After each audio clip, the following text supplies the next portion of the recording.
రే చిన్న ఏం చేస్తున్నా ఇక్కడ? ఏం లేదు, ఫోన్ మాట్లాడుకున్నాను. రారా బాబు. ఏం లేదు గాని ఆడు చెడగొట్టేసి నీ మీద పెట్టి మన ఇద్దరికి శత్రుత్వం పెంచేసాడు బాబు. నీ పెళ్లి ఎలా ఉన్నా కానీ మీరు దగ్గర నన్ను రోడ్డు మీద లాగారు బాబు. మీరు మాత్రం ఏమనుకుంటున్నా అలా చెప్పి అలా వంకెట్టినా రోడ్డు మీద లాగేస్తాను నన్ను. పోలేరా రే చిన్న, నిన్ను అనవసరంగా అపార్థం చేసుకున్నాను రా. ఆడికి కనిపించాలి చెప్తాను. ఒరే అదిగారే అడొస్తున్నాడు రాని రాని ఆ సంగతి ఏంటో ఇప్పుడు బయట విషయం ఏంటో తేలాలి. అల్లుడు నమస్తే. నమస్కారాలు. ఏం అక్కర్లేదులే, నువ్వు చేసిన నిర్వాహకం తెలుసు. కాదు నీకు సంబంధం చూసాను మంచిది. ఏం అక్కర్లేదులేవా, నువ్వు చెడగొట్టినా తెలిసిపోయింది, నాకు అర్థమైపోయింది. కానీ ఇదిగో నా పెళ్లి కుదిరిపోయింది. 30 తారీఖు నా పెళ్లి, నువ్వు వచ్చి భోజనం చేసి వెళ్ళు.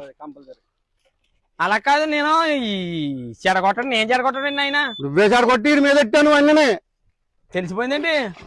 చూసుకోరా, నాకు చెప్పండి పెళ్లి కౌరు. పెళ్లి ఎందుకు చెప్తాను చెడగొట్టినాడికి? అయ్యమ్మా, ఏదో నేను కవర్ చేసిన 4 రూపాయలు లాగేశాను కానీ ఇంక ఇవాళ నుంచి కష్టమే.